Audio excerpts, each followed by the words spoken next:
Vocês acharam aí? Jó 19. Eu quero ler apenas um versículo, que é o de número 25. Jó 19 e o versículo de número 25.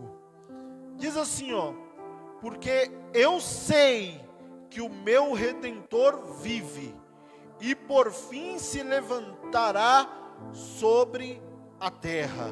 Amém, meus irmãos? Meus irmãos, eu estava pensando nessa palavra de Jó, pensando na passagem, na vida de Jó. Quer colocar agora? Coloca aí, depois pode colocar. Eu vou colocar um trecho ali antes de eu começar. Nós fizemos um evangelismo essa semana lá no shopping. Eu queria mostrar para vocês um pouco, um evangelismo muito simples, mas que é muito importante a gente levar a palavra de Deus para as pessoas. Solta aí, pode soltar. É bem rapidinho ele.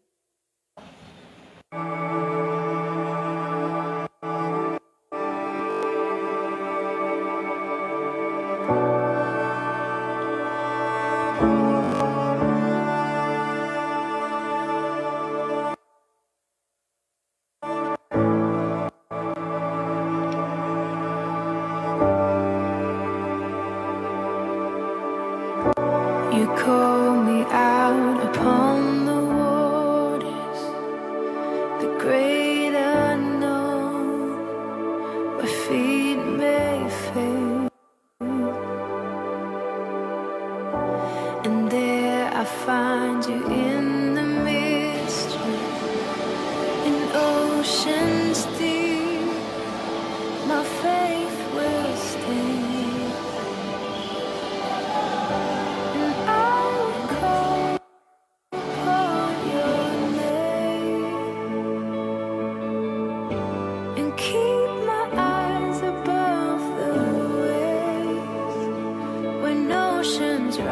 My soul will rest in your embrace, for I am yours. You are mine.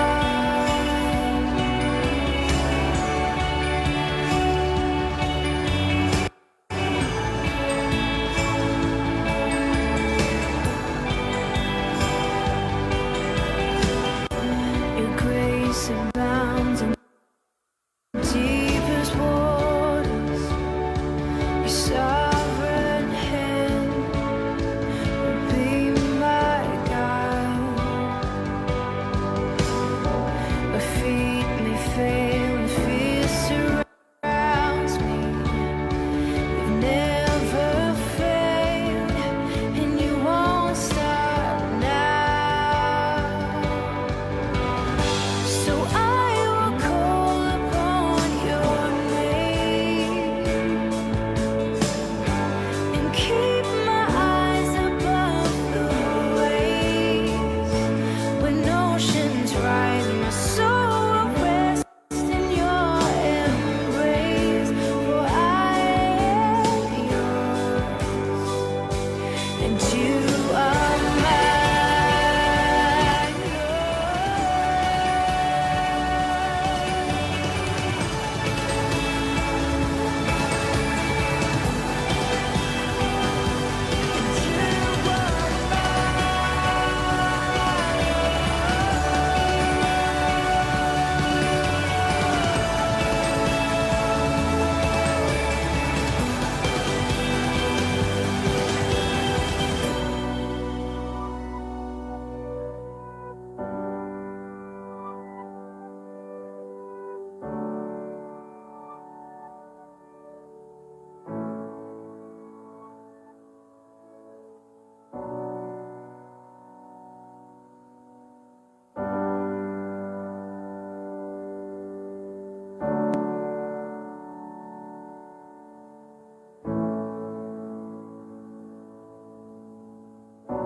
Spirit, lead me where my trust is without borders.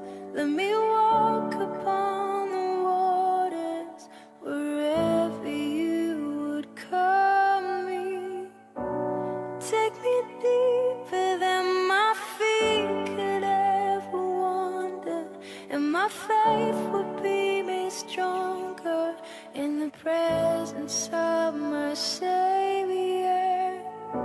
Spirit, lead me where my trust is without borders. Let me walk upon the waters wherever you would call me. Take me deeper than my feet could ever wander, and my faith will be made stronger in the presence of my Savior. Spirit, lead me where my trust is without borders. Let me walk upon the waters wherever you would call me.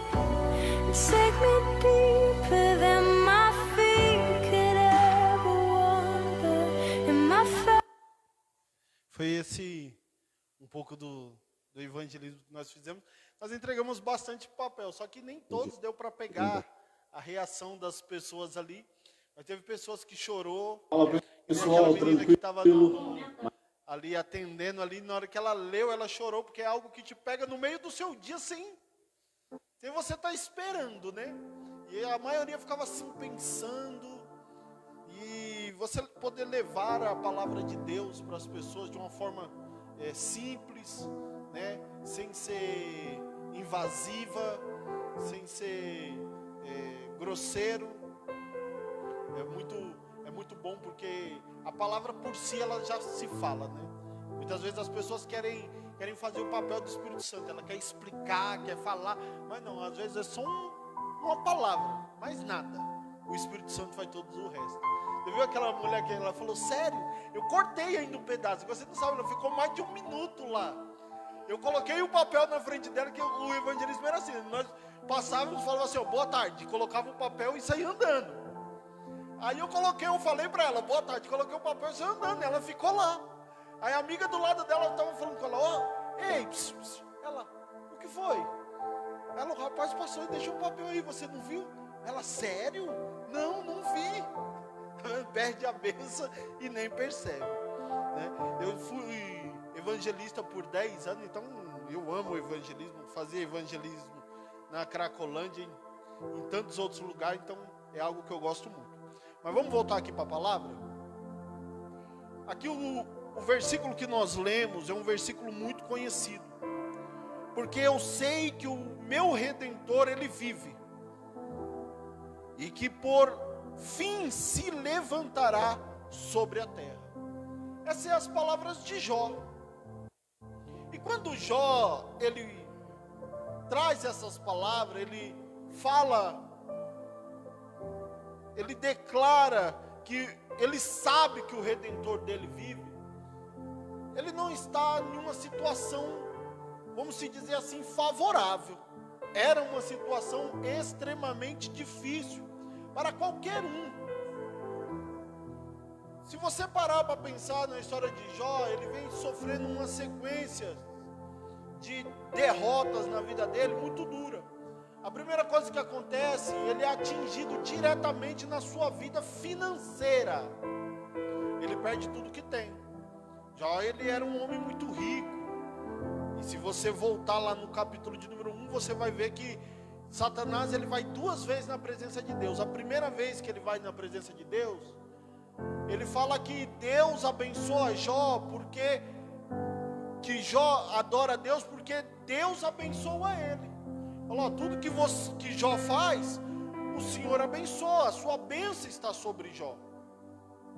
É como falando assim, ele só te adora por isso, ele só te adora porque o Senhor dá um carro, ele só te adora porque o Senhor dá uma casa. Se o Senhor tirar isso dele, ele não vai mais te adorar.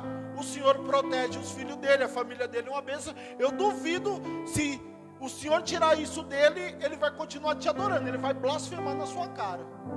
Aí Deus fala assim, não, Jó é um homem íntegro, reto, temente a Deus, que se desvia do mal. E para te provar isso, Satanás, pode descer na terra, pode tocar em tudo que ele tem, só não na vida dele. Então Satanás desce e aí começa a destruição. O texto fala que enquanto um trazia uma notícia e ainda estava falando, o outro já vinha com outra notícia. Já pensou isso, meu irmão? Alguém chega assim, ó, na sua casa, rapaz, corre ali fora que acabaram de roubar o teu carro. Quando você chega no portão, chega uma notícia, meu irmão, você não sabe, fecharam a empresa e você está no olho da rua. Quando você vira para falar com a sua mulher, ela vem com o teu filho correndo no colo e que ele está morto.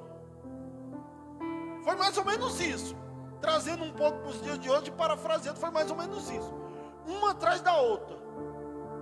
E a Bíblia fala que Jó, ele rasga as suas vestes e fala, Deus me deu, Deus tomou, bendito seja o nome do Senhor. Ele não pega contra Deus, ele continua na posição que ele estava. Aí, mais uma vez, no capítulo de número 2, Satanás sobe lá no céu. Pastor, Satanás entra no céu? Segundo o que a Bíblia está nos mostrando, entra.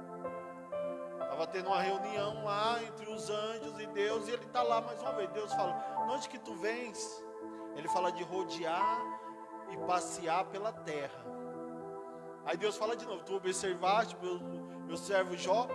Mesmo você tentando ele contra mim, para que ele pecasse contra mim, ele se manteve fiel. Aí lógico que Satanás é astucioso, ele falou assim, pele por pele e dente por dente, toca na pele dele que ele blasfemará contra ti. Aí Deus fala, você pode tocar nele, só não toque na vida dele, não tire a vida dele.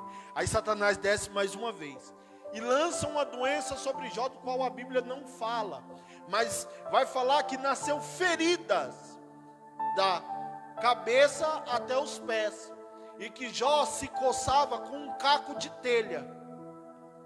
Aqui nós vemos que ele já foi atingido na área financeira, na área familiar, e agora ele é atingido na sua saúde. É duro, hein, irmão? É duro. No capítulo de número 4, se você quiser olhar aí, no 4, e o verso, deixa eu ver aqui, no 4 não, perdão, no 3, no verso de número 11, diz assim, ó, ouvindo pois 3 amigos de Jó, todo este mal que tinha vindo sobre ele,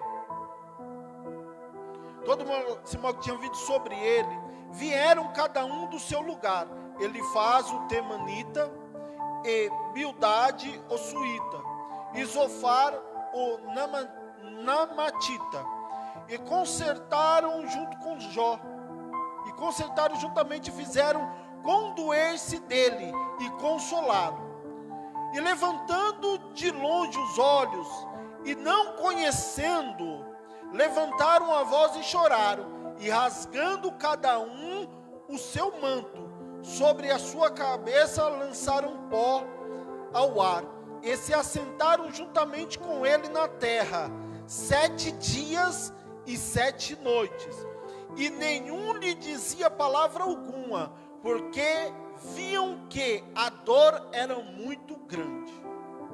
Então, resumindo é o que? Os amigos de Jó ficaram sabendo do que tinha acontecido, e foram lá e falaram, olha, você ficou sabendo de Jó? Fiquei, rapaz, vamos lá, a gente precisa ir lá fazer uma visita para Jó. Vamos. De longe eles viram Jó, irmão, e não reconheceram Jó. Porque pensa, o camarada era um homem extremamente rico, não é pouca coisa. Nós não estamos falando de Silvio Santos. Silvio Santos, por exemplo, de Jó não era ninguém. É só você ler o texto que você vai ver. Ele tinha 500 juntas de boi, 50 juntas de boi. Ele tinha 500 jumentos. Jumento era animal de carga. Pensa, você ter 500 caminhão. Será que o cara tinha dinheiro? E aí, ou seja, estava acostumado a ver Jó como? Muito bem vestido, né? Com pessoas ao seu redor. E aí, de repente, você vê um homem magro, esquelético, todo ferido, sentado num monte de pó e se coçando. Olha a imagem. Aí eles se condoeram de Jó, rasgaram suas vestes também, lançaram um pó sobre essa cabeça. Isso é sinal de indignação na cultura judaica. E ali eles ficaram ao lado de Jó e jejuaram 7 dias e 7 noites. Eles eram amigos ou não eram amigos de Jó? Eram amigos de Jó. Eram amigos de Jó. Só que a prova de Jó, irmão, não acaba aqui nesse momento. A prova de Jó, ela continua. Porque depois disso que eles fizeram, eles olham um para o outro e falam assim: peraí, tem alguma coisa errada. Não é possível. Nós já estamos aqui 7 dias, 7 noites, orando e jejuando por Jó e nada muda. Aí começou o que? As indagações. Porque é assim, meu irmão. Quando você está passando por luta, os principais apontamentos que virão serão das pessoas mais próximas de você. Não é do seu inimigo, não é daquele que não te conhece, mas é assim aquele que é íntimo, aquele que é próximo, aquele que conhece o seu caminhar. Se você olhar aí no capítulo de número 4, no verso de número 7, quem está falando aqui é o primeiro amigo dele. Fala assim, ó, o subtítulo diz assim, ó: ele faz, repreende Jó. E qual é a primeira acusação que Jó sofre dele?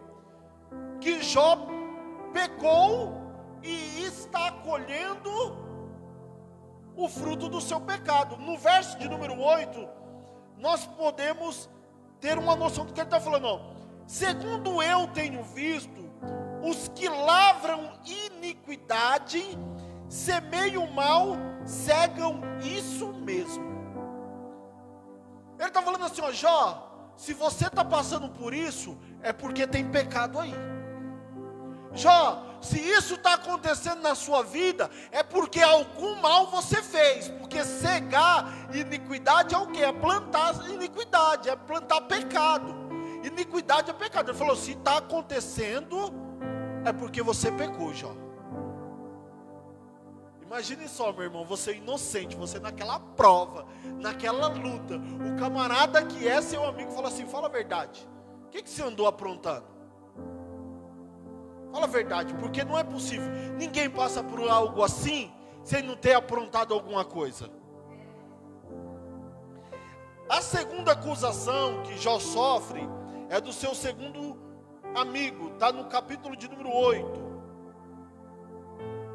Ele vai acusar Jó de ter esquecido de Deus, de ter, sabe aquela pessoa que já foi abençoada, mas não quer mais nem saber de Deus, não quer mais nem saber de culto, não quer mais nem saber de igreja? Essa é a acusação que o amigo dele faz. É o verso de número 5, diz assim, ó: mas se tu de madrugada buscares a Deus, e ao Todo-Poderoso pedir misericórdia, se fores puro e reto, certamente logo despertará por ti, e restaurará a sua morada da justiça. Olha o 13: assim são as veredas de todos quantos se esquecem de Deus, e a esperança do hipócrita perecerá. Já pensou, irmão? Você está na prova, está vendo? Não foi mais para o culto? É isso que dá. Está vendo? Foi desviado da igreja? Olha aí, ó, o que Deus está fazendo na vida dele. Está passando, está pagando agora. Está pagando agora por quê? Porque não ora, porque não jejua, porque não lê a Bíblia, não quer saber do Senhor. Parece até a gente ouvindo algumas pessoas que estão ao nosso redor. Fala a verdade. A pessoa vê você passando uma lutinha ali, ou uma lutona, uma aprovação grande. A primeira coisa que ela vai falar é isso: não busca Deus. Porque se buscasse a Deus, as pessoas hoje em dia não querem mais saber de Jesus. Não é mais ou menos assim? Então é a acusação que ele está sofrendo de quem? De alguém que é próximo dele. Porque esse tipo de acusação, irmão, não vem quem é de longe. Porque quem é de longe não sabe se você está cultuando ou não. Não sabe se você está buscando ou não. Agora quem está perto, ele conhece um pouco a sua vida. Porque quem te conhece mesmo é Deus. Aí ele logo se acha o quê? Autossuficiente para te julgar na sua história e na tua trajetória. Vamos para a última acusação, que é no capítulo de número 11, do 11 até o 4, quem está fazendo a acusação aqui é Zofar. Olha o que ele vai dizer, ó, do 1 até o 4, capítulo de número 11. Então respondeu Zofar, ele vai acusar Jó de mentiroso, presta atenção. O 2, porventura não se dará resposta à multidão de palavras, e o homem falador será injustificado, as tuas mentiras se hão de calar os homens, e zombarás tu sem que ninguém te envergonhe. Ele está falando assim, você vai mentir sem que ninguém perceba? Pois tu disseste, a minha doutrina é pura, limpo sou aos teus olhos. Aí ele diz no 5, mas na verdade, proverá Deus que ele falasse e abrisse os seus lábios contra ti, e te fizesse saber o segredo da sua sabedoria, que multiplice em eficácia, pelo que sabe que Deus exige de ti menos do que merece a tua iniquidade. Viu o que ele está falando, Jó? Fala a verdade, rapaz. Para de mentir, porque Jó, ele vem se defendendo. Cada um que acusa ele de uma coisa, ele se defende. Ele está falando assim, você está mentindo. Você está mentindo o quê? Você acha o quê? Que você vai mentir aqui para a gente, nós não vamos perceber? É isso mesmo, Jó? E aí, lá no 14, meu irmão, nós vamos perceber qual é a real situação de Jó. Olha o que diz no 14, a partir do verso de número 5, diz assim, ó: visto que os seus dias estão determinados, contigo está o número dos meus meses, e tu lhe puseste limites, e não passará além deste.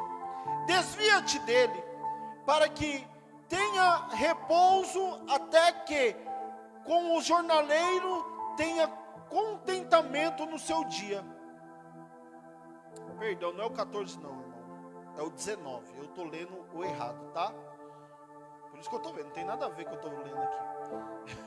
É o verso 14, o verso 13 do 19, achou aí? Diz assim, ó: pois longe de mim os meus irmãos, e os que me conhecem deveras me estranham. Os meus parentes me deixaram, e os meus conhecidos se esqueceram de mim. Os meus domésticos e as minhas servas me reputaram como estranho.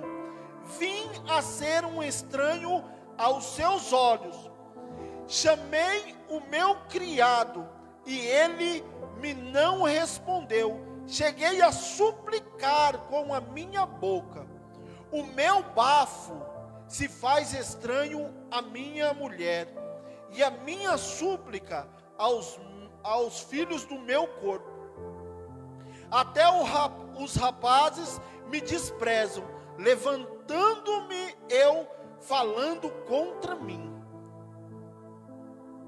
Meu irmão, você percebeu aqui que ele está falando? Está falando assim, ó: ninguém mais quer ficar perto de mim.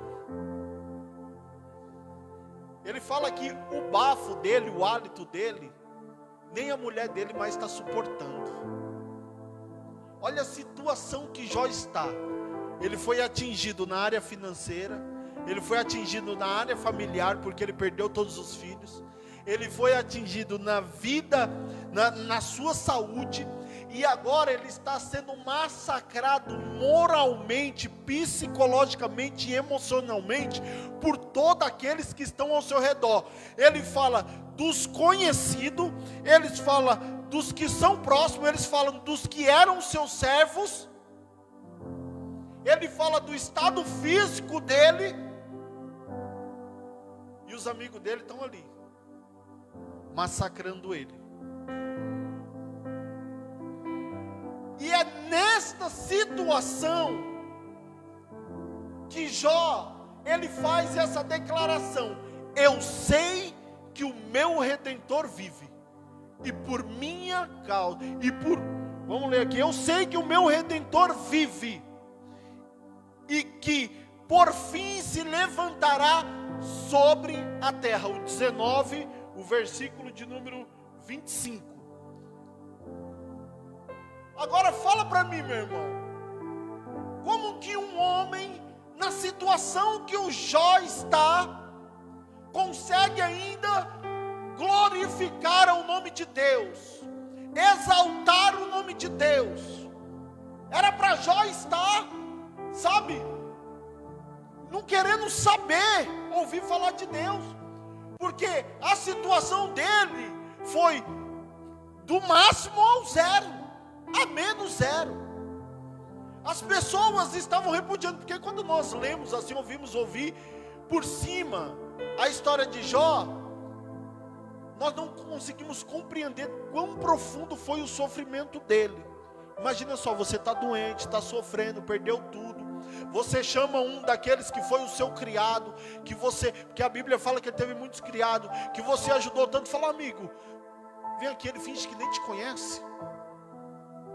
Aquela pessoa que estava na tua casa, comendo da tua comida, e você chama ela, você está ali na feira ali, você estende a mão para ela assim, vamos se dizer, só para cumprimentar, ele olha assim, passa direto. Que dor, que sofrimento. Mas mesmo no meio dessa dor, desse sofrimento, ele ainda continua glorificando o nome de Deus. Aí eu falo para você, e por que é que nós, eu e você, não conseguimos glorificar a Deus nas nossas lutas?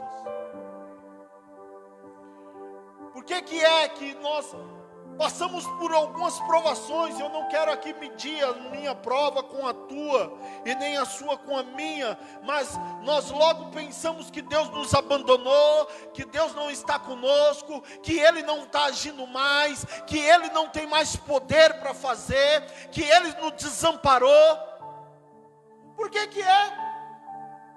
Será que realmente nós cremos e temos fé em Deus? É uma coisa que nós temos que olhar para dentro do nosso coração, do nosso íntimo, e ver.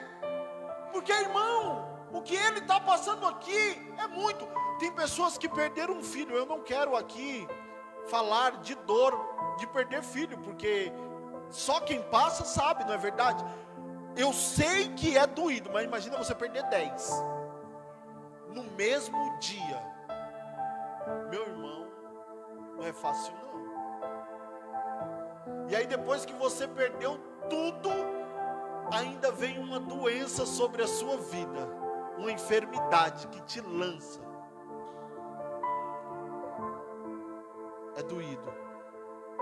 É doído. Nós temos que compreender, irmão, que crer em Deus, que ter fé em Deus vai além da minha e da sua situação, além do que eu tenho para comer, além do que eu tenho para vestir.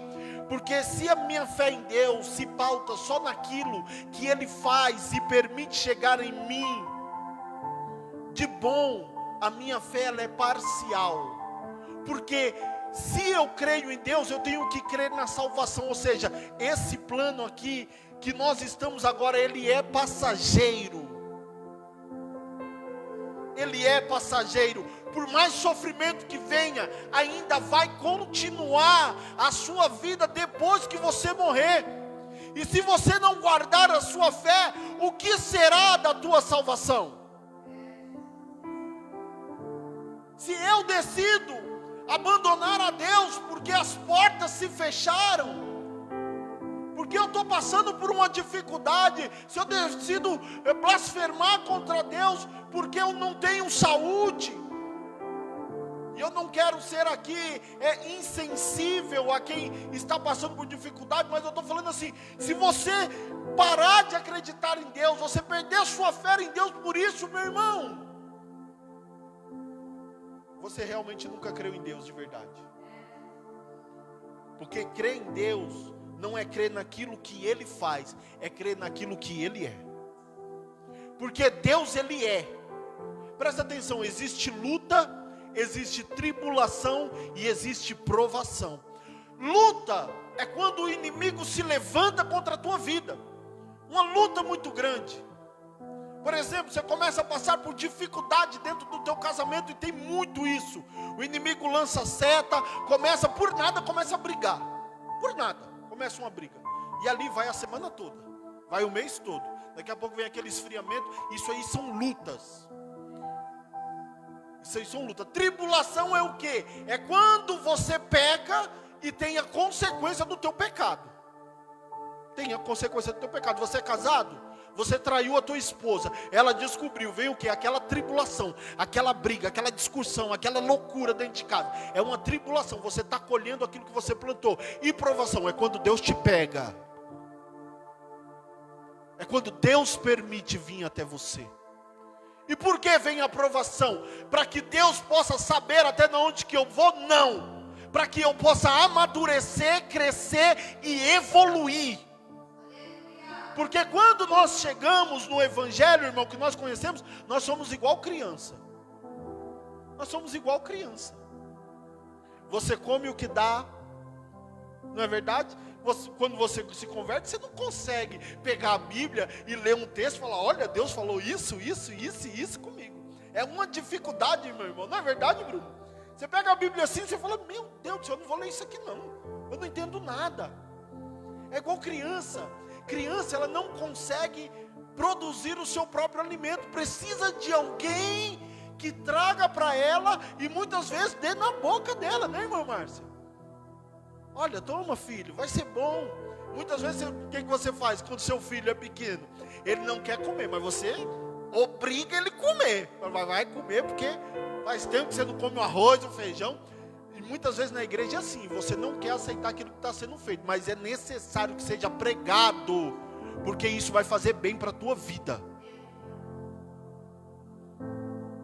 E na caminhada é assim, nós somos criança. Então o que é que Deus faz? Ele começa o quê? Permitir que provações venham até a sua vida. Para quê? Para que você possa aprender a caminhar com Ele, independente da situação que você passe.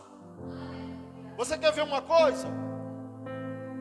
Você é uma pessoa que é muito bem sucedida, você trabalha, você estuda, você tem sua casa, e a sua confiança está naquilo dali, no seu trabalho. Deus fala assim, você vai ter que aprender a confiar em mim, em saber que você está nessa situação, não é por causa do teu emprego, mas sim porque eu te dou o emprego, te dou condições de você trabalhar.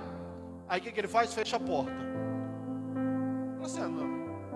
Você fala assim, não queria sair desse emprego, mas eu vou procurar outro, né? A gente encontra. Aí você entrega um currículo, nada. Entrega 2, nada. Entrega 3, nada. Você já começa a entrar em desespero, uma loucura. As contas começam a chegar. Você fala, Deus não está comigo, Deus me abandonou. Só que não é Ele falando assim, você vai precisar aprender a confiar em mim, a orar para mim, a buscar em mim. Aí você entrega 1 currículo, 2 currículos, 3 currículos, perde o cartão, perde o nome, vai para o SPC, vai para o Serasa.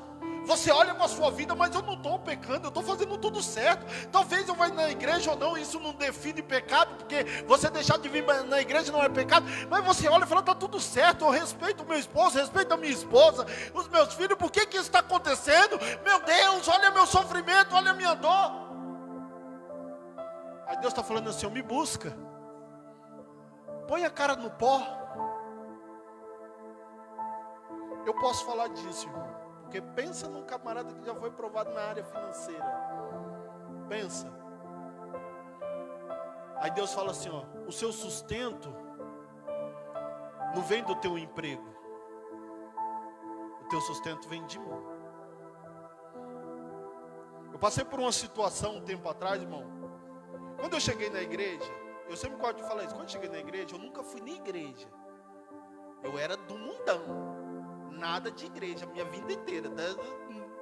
Nada, nem convidado. Não me convidava que eu não ia. Não gostava de igreja, pronto, acabou. Aí eu cheguei, vim para a igreja, beleza, me converti. Lá na igreja, bermuda, jeans, camisa do Palmeiras, beleza, estou lá.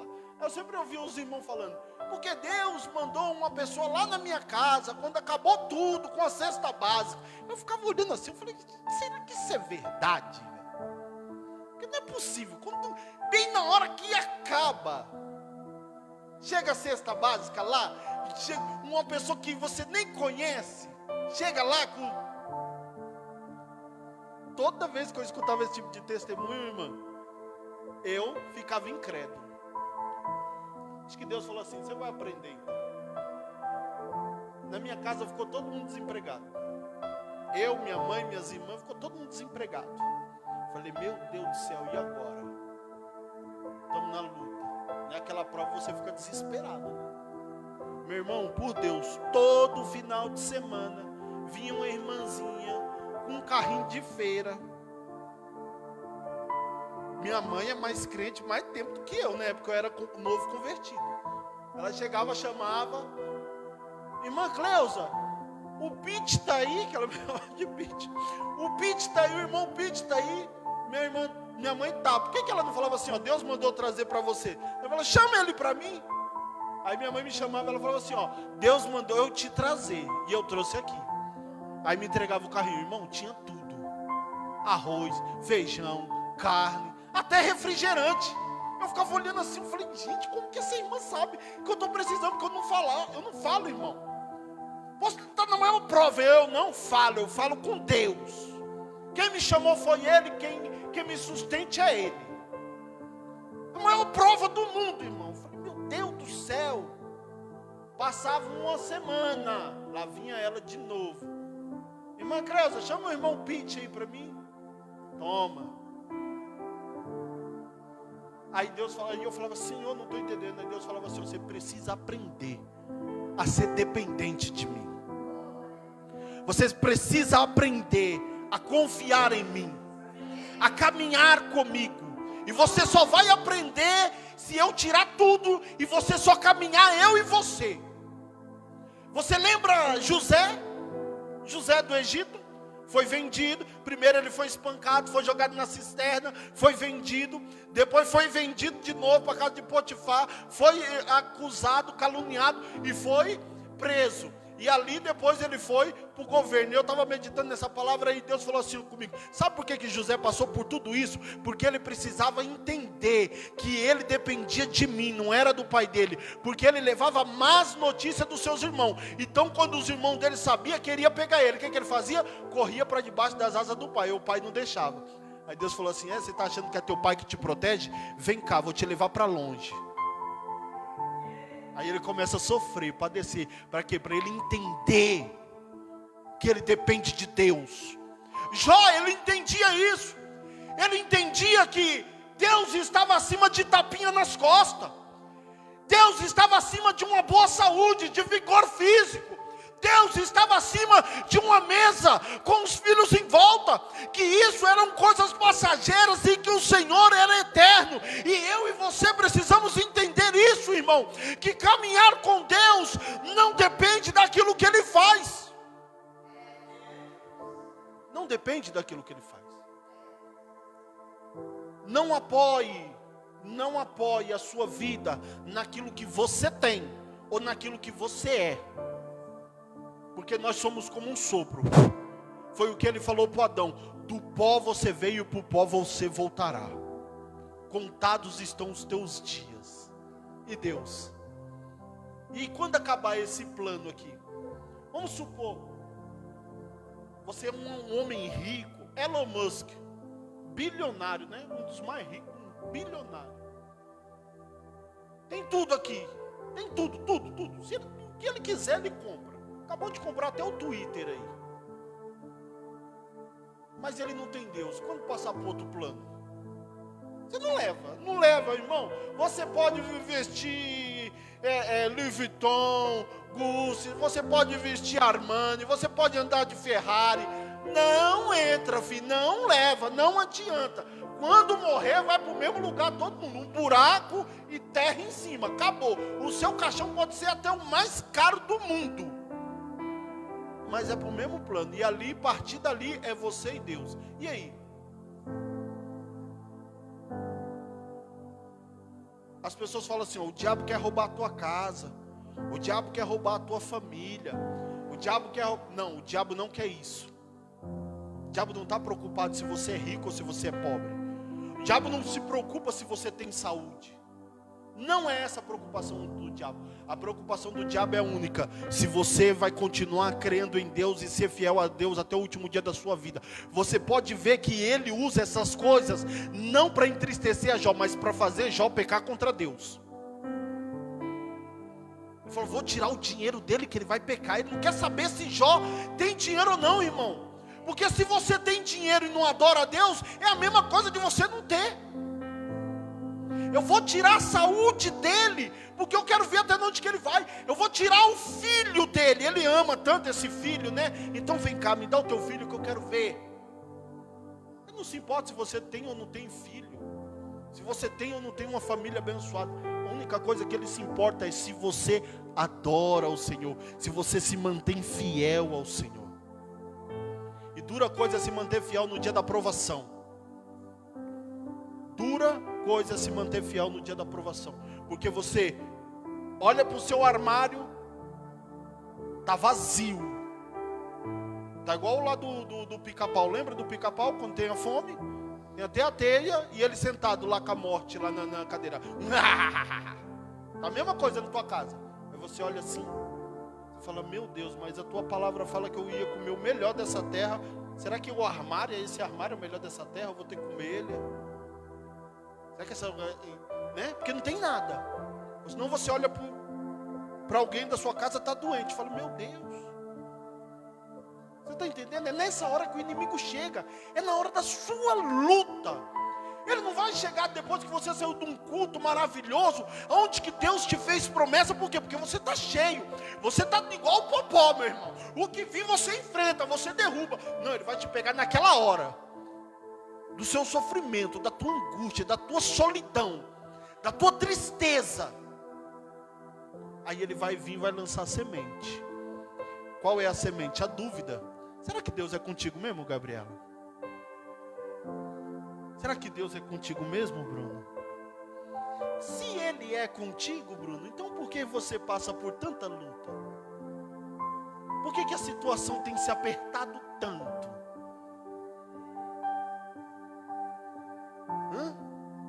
Presta atenção, aprenda a ouvir o que é a voz do diabo e a voz de Deus. A voz do diabo, ele coloca a dúvida. Bruno, Deus é contigo mesmo? Por que as portas se fechou?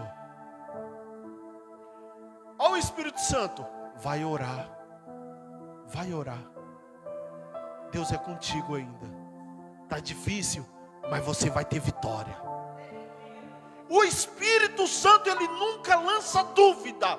Ele sempre te ampara, te sustenta para você ficar de pé e te impulsiona a caminhar, independente se você está conseguindo caminhar ou não. Ele fala assim, vai, eu te ajudo. Satanás não. A palavra dele é o quê? É de abatimento, e para você parar e retornar, talvez algumas situações que você já não tem mais na tua vida. Pode ver. O Espírito Santo não. Ele te sustenta. É como você encontrasse alguém, um amigo seu machucado. Qual é a primeira coisa que você faz? Você pega, levanta ele e põe ele de pé. Qual é a segunda coisa que você faz? Vamos lá, vou te ajudar, vou te levar para casa. Esse é o Espírito Santo. A prova veio, pá, te pegou. A primeira coisa que ele vai te fazer é te pôr de pé. Porque Deus só fala com aquele que está de pé. Lembra de Josué? Se põe de pé que eu falarei contigo. Deus só fala com quem está de pé. Se põe de pé. Ele te põe de pé. Ele fala assim, vamos. Tá difícil. Vamos, ele não te engana. Ele não fala aqui, fala assim, não. Vai passar. Fala assim, ó, a caminhada é longa, vamos embora. Você vai conseguir. Vai dar certo. Acredita em Deus. Não perca a tua fé. O Senhor é contigo. Vamos, vamos. Porque o Espírito Santo, meu irmão, ele é o paracleto. O que é o paracleto? É o ajudador. Olha só, as palavras de Jesus, quando ele vai subir ao céu. Eis que eu vou, mas enviarei outro. Outro é o quê? É a qualidade do mesmo. Outro igual o quê? Outro igual a mim, que o ajudará.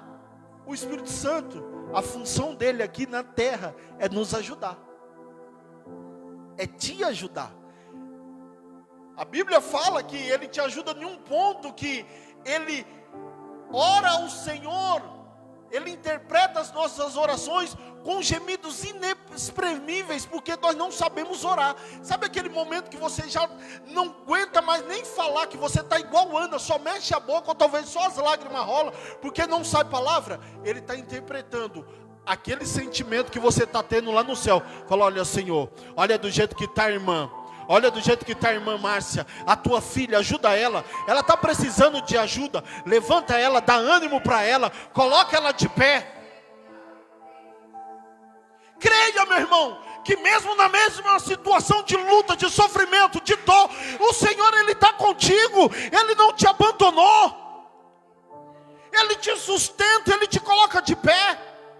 E Jó, ele sabia disso. É uma coisa que eu falo, você tem que ter isso plantado na sua cabeça, enraizado. Eu já passei por momentos assim, meu irmão, eu falo assim: não vou mais acreditar em Deus, porque isso aqui não é possível, que Deus está comigo numa situação dessa. Aí Deus me lembrava assim: não esqueça que eu sempre estou contigo. Eu falei: não, se a Bíblia fala que Deus sempre está comigo, eu preciso acreditar, eu preciso. Sabe aquela briga psicológica, irmão? E aí você vai rompendo dia após dia, com a sua fé, devagarinho. A caminhada, meu irmão, não é para quem vê quem chega primeiro, não é um campeonato, é quem chega.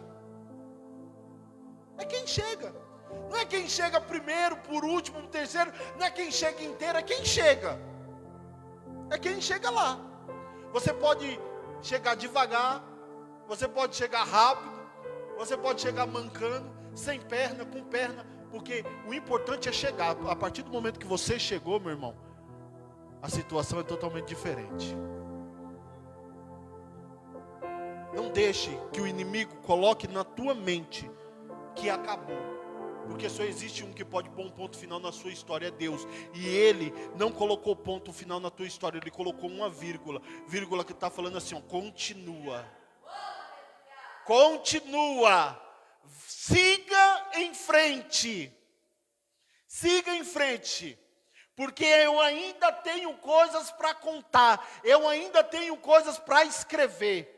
No capítulo de número 42, lá de Jó, está escrito assim: bem sei eu que tudo podes, e nenhum dos teus planos pode ser impedido. O verso de número 1, 42, 1. Então respondeu Jó ao Senhor: bem sei eu que tudo podes, e que nenhum dos teus pensamentos pode ser impedidos. Olha o 5, o que ele fala assim: com o ouvir dos meus ouvidos ouvia, mas agora te veem os meus olhos. Ele está falando assim: eu só te conhecia de ouvir, mas agora eu te conheço de ver o teu agir. Aí eu pergunto para você: qual é o teu conhecimento de Deus? Daquilo que você ouve ou daquilo que você vê o dia a dia com Ele na sua vida? O que você conhece de Deus? Qual é o teu relacionamento com Ele? Você só ouve o que o pastor pregou no culto de domingo? É isso que você conhece de Deus? Você só conhece de Deus o que você viu, aquela pregação maravilhosa lá no YouTube, que tem muitas? Você só conhece de Deus o louvor que você escuta de vez em quando cai na playlist? Ou você conhece de Deus de experiência do seu dia a dia? E você estava em uma situação e você parou, você orou e você viu o agir de Deus. Qual é a sua experiência com Deus? O que você pode contar com Deus? Outro dia, não tem muito tempo, tem poucos dias, eu estava precisando de uma quantia. E para me pagar um cartão, desempregado, eu falei: meu Deus, e agora? Agora lascou, não tem não. será? Desempregado. Falei, Senhor, nem para hoje, no final do culto, alguém vir me abençoar com esses R$200. Falei, desse jeito. Viemos para o culto, cultuamos tudo. Chegou no final do culto, vem a irmã, ó pastor, Deus colocou no meu coração para me te dar. Na hora que eu abri, era o quê? 2 notas de 100. Aí você olha assim, você fala, como que é que essa irmã sabia? Se não foi Deus que falou para ela. Eu não falei com ninguém, nem com a minha esposa eu falei. Eu nem ajoelhei para orar, irmão. Eu estava me trocando para vir para o culto e falando com Deus. Falei, Senhor, o negócio está feio. O negócio está feio. Se o Senhor não me ajudar, eu falei, se o Senhor não me ajudar. Aí eu vim pensando, eu não falei com Deus. Eu vim pensando, falei, nem para alguém me abençoar, né? Aqueles pensamentos meio doidos que a gente tem, nem para alguém me abençoar. Hoje seria tão bom. Se Deus quiser. Não foi no final do culto. Está entendendo a experiência com Deus? Mover de Deus. Uma vez que eu estava desempregado, daí eu arrumei um emprego. Eram 40 vagas, nós estávamos lá 40 pessoas. Era numa multinacional no Dia Brasil, era ali na saída da Dutra, no Dia Brasil. Meu irmão, durante o dia era uma loucura. Loucura, loucura, loucura. Se você vê o tanto que o povo trabalhava, você não acredita não. Eu tinha orado a Deus, falei, Senhor, não quero um trabalho que eu venha me matar, não. Quero um trabalho que eu fique tranquilo. Fui orando a Deus, apareceu essa vaga, 40 vagas, 39 durante o dia e uma só noite. Adivinha quem pegou a vaga da noite? Eu. Sabe que eu entrava 10 horas, sabe que hora que o meu serviço acabava? Meia-noite, 1 hora, o resto da noite eu ficava dormindo. Aí eu estava lá, bem lá no meio do galpão, um galpão enorme, é tipo, se eu não me engano era 32 mil metros quadrados, é uns 6 galpão desses do Hispânia, que é gigante. Eu lá no meio do galpão, aí Deus falou assim, como é bom orar, né filho? Como é bom orar, né? Como é bom orar e esperar, né?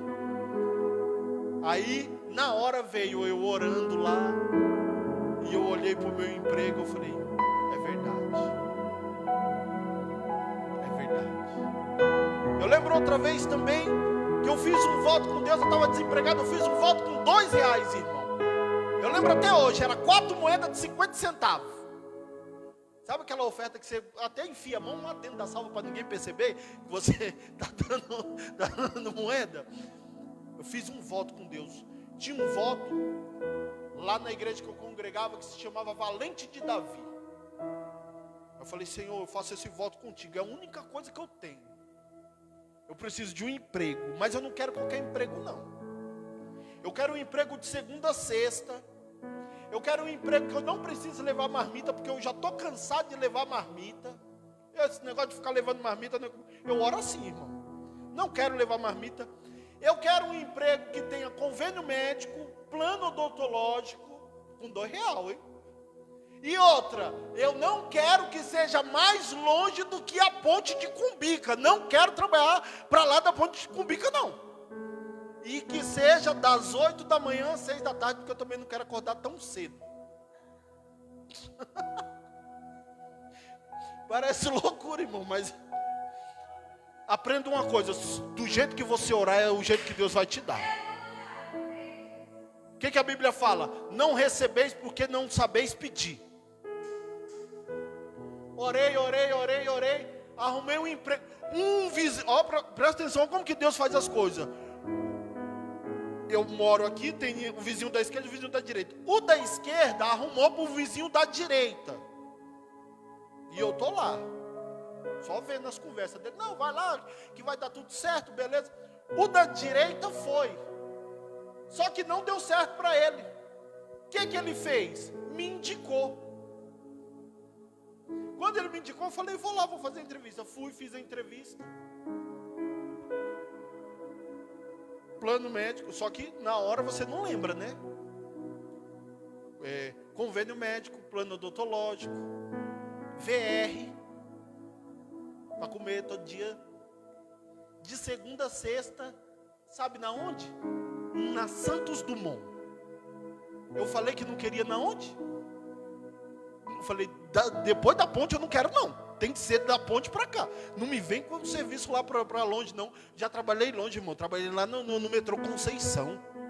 Era 2h30 para ir, 2h30 para voltar. Falei, só quero se for ali na Ponte Cumbica. Se não for para lá, nem quero. Dá para outro. Estou trabalhando, teve um dia que eu estava bem lá. Deus falou, eita, como é bom, né? Lembra do voto que eu pensando, eu falei, nossa, foi assim, eu estava pensando, falei, nossa, mas que, né, serviço abençoado, estou aqui.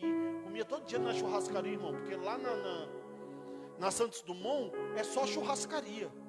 Pode ir lá, é só churrascaria. Puta, todo dia eu comia churrasco. Ó, você pensou, irmão? Todo dia churrasco. E eu pensando, falei, daqui a pouco eu vou ali, vou comer um churrasquinho, coisinha boa. Deus falou, eita, coisa boa, né, filho? Lembra do voto que você fez comigo? Aí Deus falou assim para mim, eu não olho para a quantidade, eu olho para a qualidade.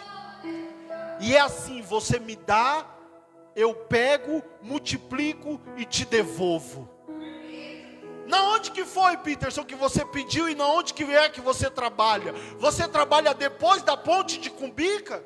Você traz marmita? Por acaso você trabalha no sábado e no domingo? É experiência com Deus. É isso que Deus está nos chamando. E são essas experiências que nos mantêm firme no momento da provação. São essas experiências que nos mantêm firme no momento da provação. Aí para me encerrar aqui, o 42:10 diz assim, e o Senhor virou o cativeiro de Jó. Quando ele fazia o quê? Quando ele orava pelos seus amigos. E o Senhor acrescentou a Jó outro tanto, em dobro, a tudo quanto antes possuía. Ou seja, ele tinha 500 jumentos, agora vai ter 1000. Tem 50 boi, agora você vai ter 100. Você tinha 10 filhos, eu vou dar 20. Mas foi enquanto ele estava fazendo o quê? Orando. Qual era a situação dele? Dor, sofrimento, angústia, tristeza, abandono, solidão, porta fechada, humilhação. E ele aqui, ó, orando por quem? Por aqueles que estavam acusando. Ô Senhor, eles não te conhecem não, Pai, mas eu conheço. Eu te conheço e eu sei que o Senhor vive e vai se levantar e que nenhum dos teus planos podem ser frustrados. Eu sei que que essa situação aqui não vai ser o final. Não vai ser o final. Se coloca de pé.